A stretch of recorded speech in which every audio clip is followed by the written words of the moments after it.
Non, je tiens d'abord à remercier, moi, pour ma part, Harry pour son invitation. J'ai trouvé cette rencontre, ces regards croisés très intéressants.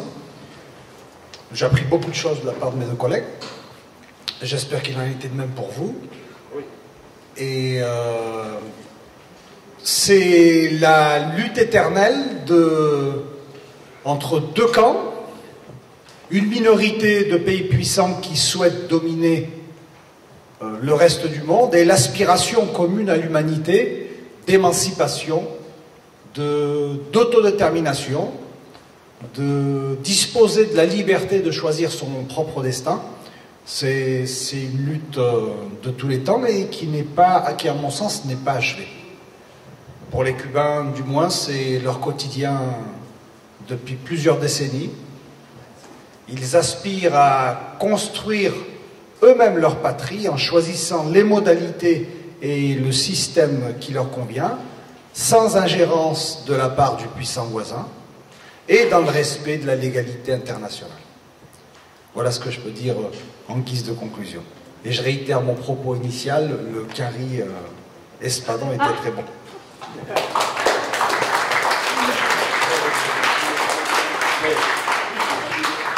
Moi j'ai bien aimé le curry poulet, mais bon, de toute façon, m'y mange toutes. Seule la souveraineté est progressiste. Voilà ma conclusion. Et l'impérialisme est toujours réactionnaire. C'est-à-dire que je m'inspire là de Thomas Sankara, qui l'a dit au cours de sa brève existence héroïque, avant de tomber sous les balles, probablement de la France-Afrique. Thomas Sankara avait tout compris.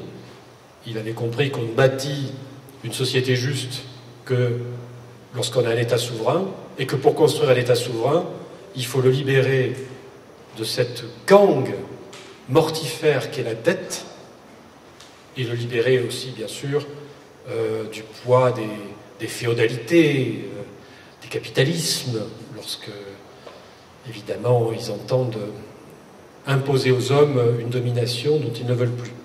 Bon. Lénine disait, vous voyez, je cite quand même des gens intéressants, hein. Lénine disait, la révolution, c'est quand vraiment ceux qui sont en bas n'en veulent plus, quoi, cette domination qu'on leur fait subir, et ceux qui sont en haut ne peuvent plus l'imposer. Là, il y a la révolution. Bon. Je ne dis pas qu'il faut faire la révolution parce qu'elle serait une fin en soi et que c'est toujours la solution. S'il peut y avoir des transformations pacifiques, des évolutions progressives, c'est mieux. Bien sûr que c'est mieux. Engels, à la fin de sa vie, dans ce texte qui est considéré comme son testament politique, disait, écoutez, franchement, si dans les pays développés, on arrive par la voie pacifique, par la voie électorale, à transformer la société, tant mieux. Le problème, c'est que ce n'est pas toujours possible. C'est comme quand un peuple, comme le peuple cubain, se défend. Il faut bien qu'il se défende avec des armes, puisqu'on l'agresse avec des armes. Donc, pratiquez, si vous voulez, la douceur évangélique, hein, de la joue tendue, lorsqu'on veut vous en mettre une. Non, ça, en politique et en géopolitique, ça ne le fait pas. Voilà. Donc, encore une fois, le seul combat qui vaille la peine, c'est le préalable, en tout cas de tous les combats amenés, c'est le combat pour la souveraineté nationale et populaire. Et là, contre tous les gauchismes et tous les trotskismes de la planète, je leur dirais qu'ils ont raté là quelque chose. Ils n'ont pas compris qu'en fait un peuple ne pouvait s'émanciper socialement que s'il s'émancipait nationalement, parce que c'est dans un ensemble fini qu'est la nation. C'est comme ça qu'un peuple peut créer, comme tu l'as dit, un système qui lui convienne, une façon de vivre qui lui soit propre. Et quand je parle de nation, de souveraineté, c'est pas Julien Madour qui va me contredire.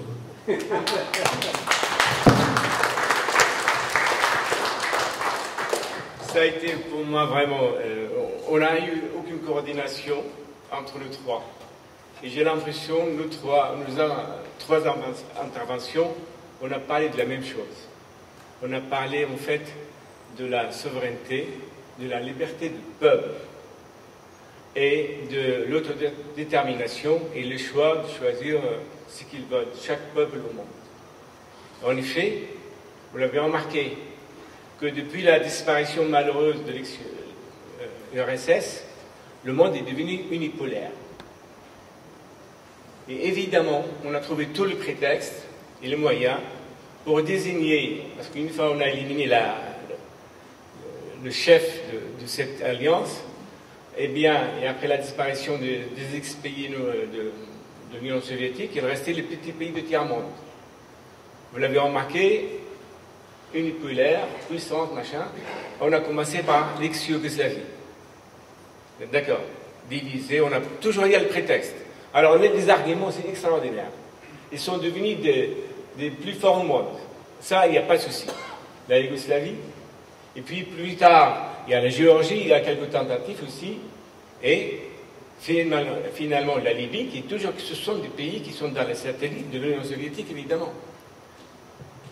Vient ensuite l'Irak, avec le fameux, comme ils l'ont dit tout à l'heure, et surtout, lorsqu'on a évoqué à Madame Madeleine Albright, elle a dit 1,5 million de victimes.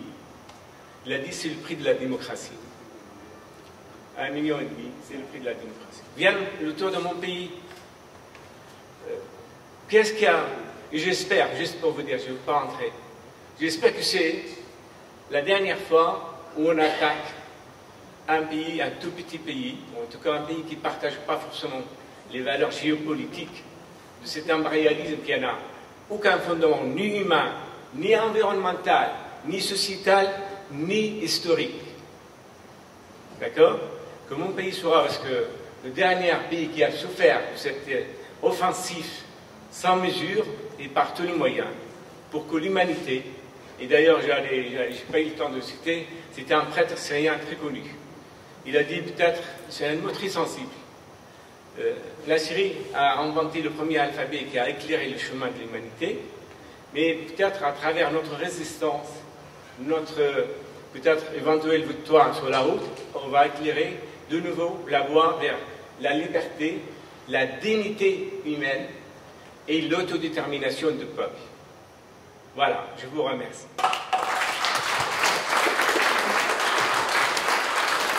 Écoutez, il me reste à remercier nos trois intervenants en votre nom. Et c'est vrai, il a raison de dire, on n'a eu aucune concertation pour préparer cette rencontre. J'ai fait l'introduction, bien évidemment, et ensuite, ils se sont exprimés là-dessus. Je voulais dire que nous avons des ressources intellectuelles. Nous avons des livres, des écrits. Ce n'est pas normal qu'à La Réunion, nous n'ayons pas une culture à l'international, ou alors qu'on ait aussi peu de journalistes et autres, ou responsables politiques, aussi avares de ces questions internationales. Il ne s'agit pas de répéter ce qui se dit, il s'agit de faire aussi ses propres recherches et d'avancer. Et sur ce sujet, on n'aura pas le temps de discuter des détails, mais je voulais vous proposer l'idée que, à la même période, une fois par an, donc en octobre, fin octobre, une fois par an, nous nous retrouvons pour une séquence géopolitique avec une... on verra ensuite comment ça s'organise, mais l'idée à retenir, ce serait qu'une séance annuelle. Hein, ce serait en fin d'octobre. Hein, et il faudra un groupe de travail, il faudra des gens qui souhaitent participer à cela, peut-être avec deux séances ou 3 séances de travail, une séance par trimestre, on peut facilement gérer une activité de cette importance. Mais les choses bougent tellement vite qu'il serait bien qu'une fois par an, on se retrouve pour en parler. D'accord? Ça, c'est une première chose. La deuxième chose, je vais vous dire. Ce matin, je dis que demain s'ouvre à Glasgow la COP26. Et j'ai oublié de vous dire que dans la semaine dernière, enfin il y a 15 jours, on clôturait en Chine, à Kunming, la conférence, le sommet, la COP 15 de la biodiversité. Et la conclusion, c'est que on construise une civilisation du vivant au tout. Ça veut dire que nous, à La Réunion, nous avons mis des jalons depuis 25 ans, et même avant. Les choses sont en train de se concrétiser. Nous avons besoin de nous préparer à cette nouvelle civilisation. Comment nous, Réunionnaises, Réunionnais, nous allons entrer dans cette nouvelle civilisation? Forcément, en abandonnant des choses qui ne sont pas bonnes, et forcément en gardant des choses qui peuvent continuer, et ensuite, bien évidemment, l'avenir se fera. C'est la raison pour laquelle je suis très intéressé à une discussion avec vous en décembre sur les valeurs morales du peuple réunionnais. C'est sur les valeurs que nous allons construire ou poursuivre l'avenir. Mais c'est quoi ces valeurs sur lesquelles nous allons préparer l'avenir? Et ne croyez pas l'avenir, c'est dans 10-20 ans. L'Union européenne a pris la décision de ne plus avoir de véhicules carbonés à l'horizon 2035. Mais ça met en cause tout le système d'organisation de la vie automobile ici, d'emploi et tout.